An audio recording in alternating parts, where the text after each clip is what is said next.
Hello and welcome back to another episode of Critical Reactions with your host Bryan. We are going to totally blanked out. We're going to continue on with this week's theme of album openers, looking at the first track or sometimes the first couple of tracks of an album. Today we're going to be looking at Blut Aus, their album Disharmonium, Undreamable Abysses. The opening track is called Chants of the Deep Ones. This is not going to be fun, is it? That album art, that title. All right, let's see what's going on. Yeah, see, that's an eerie start. I knew it.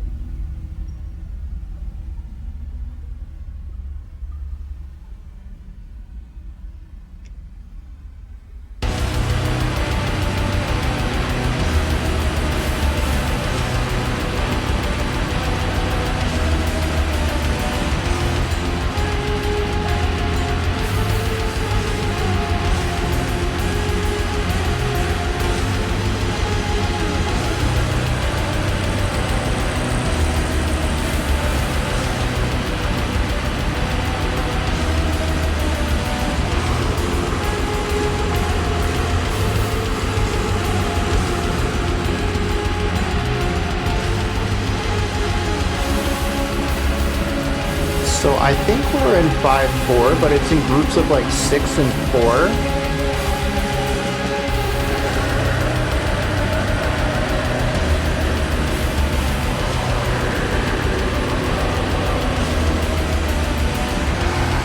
Or maybe you could feel it as 4/4/2, giving us a 10-beat idea.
these really fat, held out notes in the backgrounds.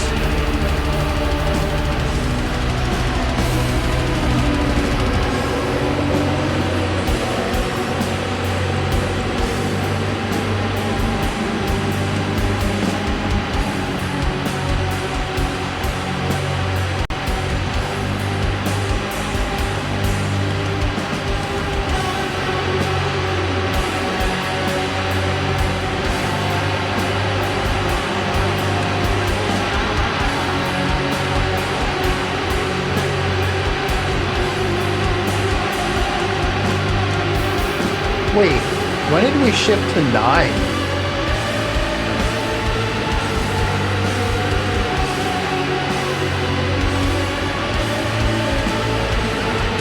Oh, we're back to...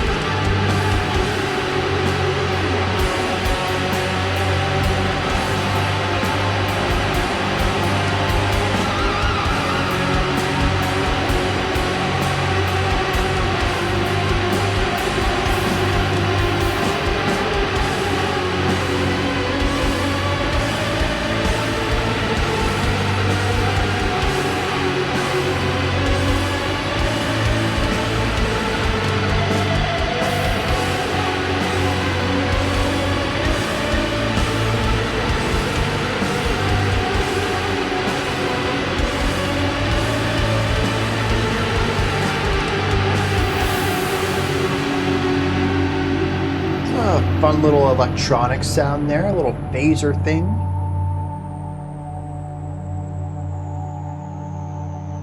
Why does this feel like underwater?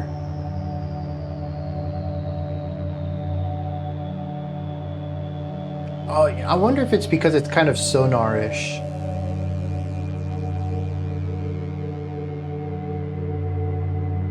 Because honestly, that super high-pitched tone could also embody space,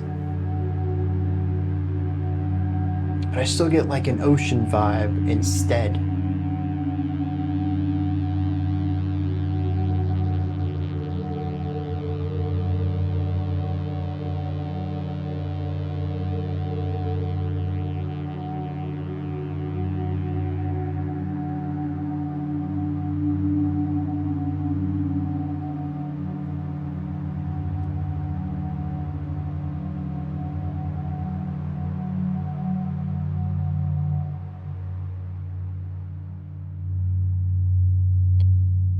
I think it's also the sub bass. I just picked that up before it took presence in the mix.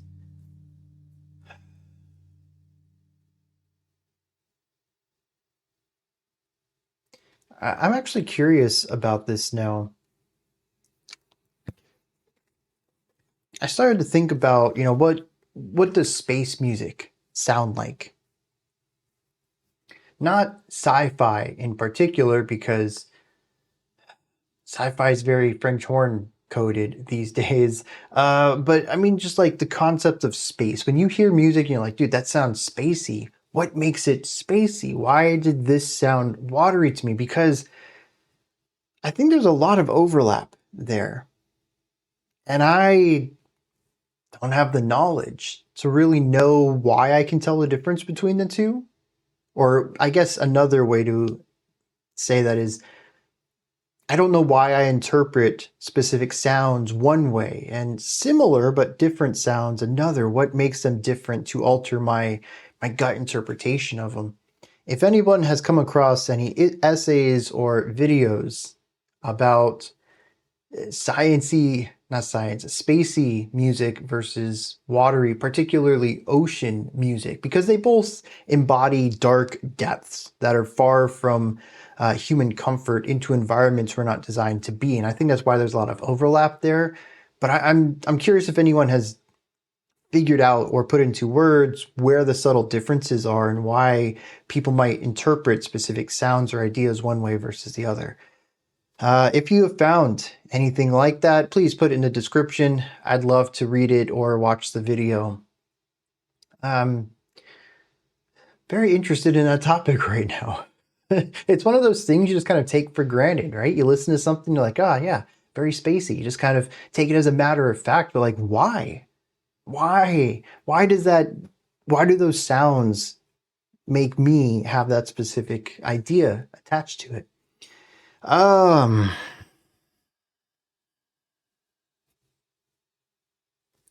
this song, what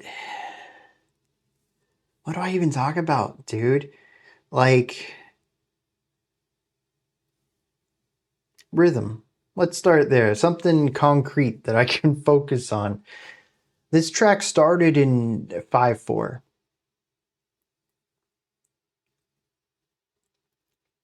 It ended in 9/4. I'm not sure what happened. I'm not sure where we lost that beat. I think what surprised me most is that I don't know when it happened. It didn't alter the way I felt about the song. It didn't change the way the song rhythmically appeared. It doesn't change the way the song it doesn't change what it's saying in any way. I never even picked up on it until I was just counting. I was like, wait a second. Why are we shifting from downbeats to offbeats? That is the only thing that sparked it. Even up to that point when I recognized there was a rhythmic change, I didn't pick up that we had shifted the number of beats in a phrase. I had to count it out and I was like, 9. 9. Did we start in 9? No, we started in 10, right? I was quite literally flabbergasted. And the weird thing is that the song doesn't feel or sound any different at the end than it does at the beginning. I honestly have no idea what that beat was used for previously, because it certainly wasn't necessary at the end. And my general relationship to the song is identical in both places. I don't know what to interpret from that. We lost something, but we didn't lose anything. What does that mean? I suppose that sort of wraps up my main, or not wraps up, but encompasses my main relationship to this track. What does it mean? I get the gist of this song. It is eerie, unsettling, off-putting. It sounds like a gradual but consistent loss of grip on reality, possibly. It is called Chants of the Deep One. This immediately puts me into a sort of Cthulhu area of mythology. The deep ones, gods that make you lose, your mental faculties. You go crazy looking at them. I think this song matches that energy really well. But it also, I can't explain it.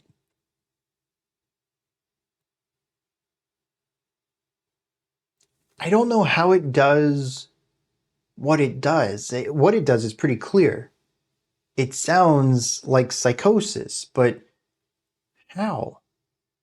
Much like us losing a beat and it not really affecting anything, this song does a lot of very clear things, but why do they work the way they do? What is the harmonic structure of this track? I thought I was pretty clear in understanding it at the beginning. Whatever chordal intervals they're using, whatever movement through chords to create the progression they're using, it's eerie, it's unsettling, it's not human, it's not normal, I suppose would be a way to describe it. It feels uncomfortable. We've listened to uncomfortable music before. I don't think I've ever described it as psychosis. You know what? Maybe a couple of tracks. Maybe a couple of tracks, but it's not very common.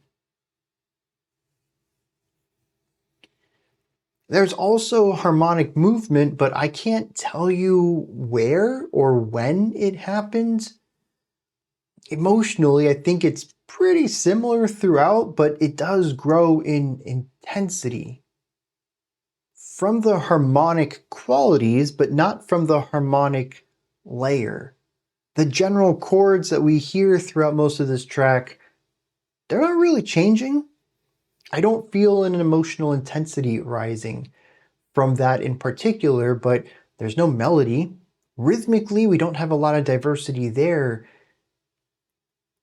Sonically, production side, yeah, a little bit of tension, but I would not say an increase in intensity.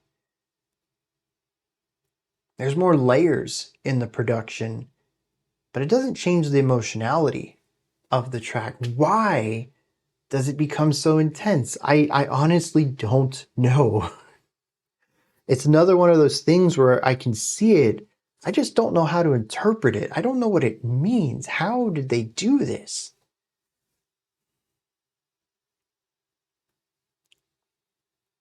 Speaking of layers, there are a lot of layers on this. I think there's some guitars. I don't know. There's just this general largeness on the sides of the track. These typically give us some chordal information. I don't know if it's just pure chords. Attacks on these instruments are kind of tough to hear, both in how they're produced, but also given how much is going on around them in the mix. It ends up getting very cluttered. There's a lot of things going on at any one time. There's also a low-end synth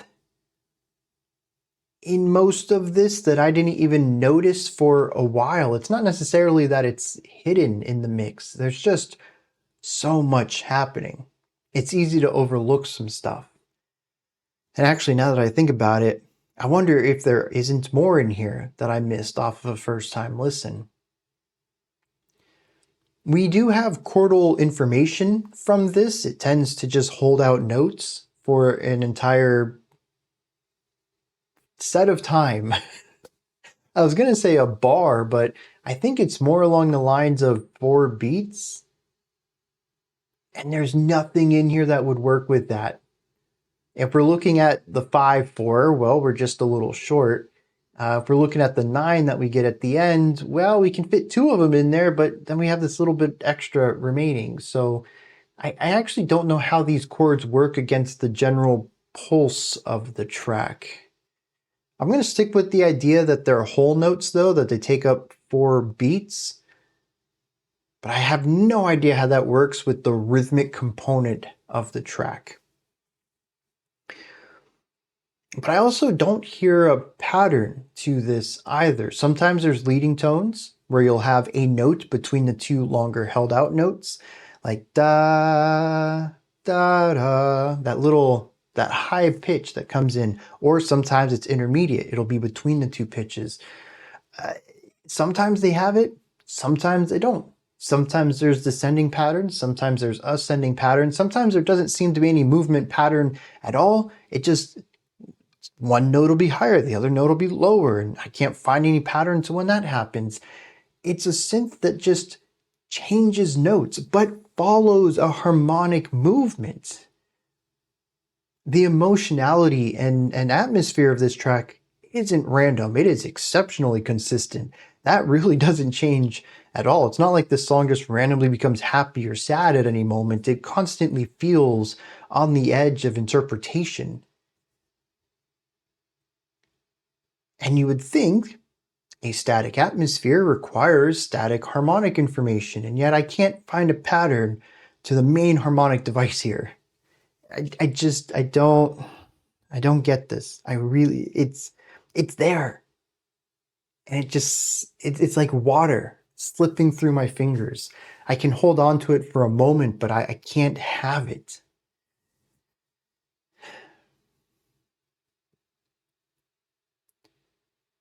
Aside from that, there's quite a few ornamental secondary components to this. There's a general swirliness that's going on. Part of me thinks it's constant movement, possibly between 2 instruments with varying note intervals between them, creating an inconsistent interval movement. that goes through several relationships between notes, which is just a really fancy way to describe the fact that we're kind of moving through a lot of chords quickly without any directionality to them, in a way that feels like we're touching on everything without lending into the chromatic sound. And chromatic is just a scale that uses all of the notes. And I think this is what gives it a bit of its, I don't know if I want to say directionlessness, but a lack of understanding. It's what makes it feel as foreign as it does, as alien as it does. But I don't think that's all of it either. I'm not entirely certain about this. I feel like there is possibly an element of microtonality in here. Maybe not extreme microtonality where we're looking at some sort of 37 set intonation or something, but definitely more than 12. And what I'm talking about here is how many divisions we have between octaves. Most Western instruments have 12 divisions. If you look at a keyboard, there's going to be 12 notes before the pattern starts again of groupings of white and black keys. We break the octave up into 12 notes. You can break it up into as many as you want, though, or as few as you want. The more that you break it up, though, the smaller the difference between each individual tone will be. It makes the tones feel a little bit more homogeneous, especially if you're coming at it from a very traditional ear, if you're not used to hearing such smaller divisions between tones. That's why I don't think it's a lot.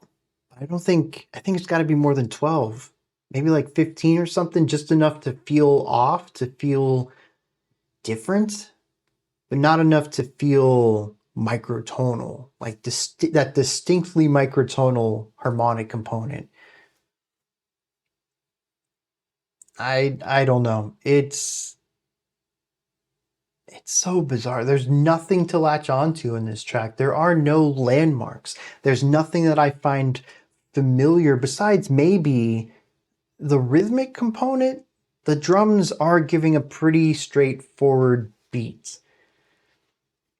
You lock into that 5 at the beginning. Towards the end, you lock into the 9. I guess that kind of works. But it's still like a small little breadcrumb of understanding to this torrent of unfamiliar sounds. Also, dude, there's something that comes in on the left, and it sounds human for a second, and then it becomes texture. Is that a voice? Is that a theremin? Is that something else entirely with effect pedals or something? It only popped up like 2 or 3 times, and every time I was like, oh, we're getting vocals. I might be able to start to understand what's going on here. And as soon as, before I'm even finished having that thought, it's not a human voice anymore. It's so bizarre, dude. I think that ultimately is where I'm going to sit on this, is that this is just a really bizarre track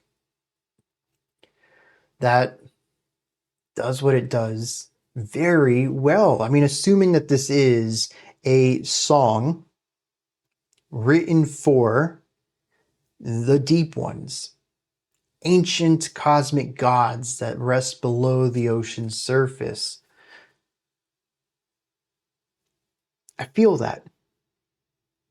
I feel that. My understanding of existence being torn and stretched to its limits as these unnatural sounds and alien concepts evade my ears. This is not a track that I get. And the thing is like, there's guitars here, there's drums here, there's basses here. For the most part, it is somewhere around typical Western music. Like I said, I think it's a little microtonal, but it's close enough, right?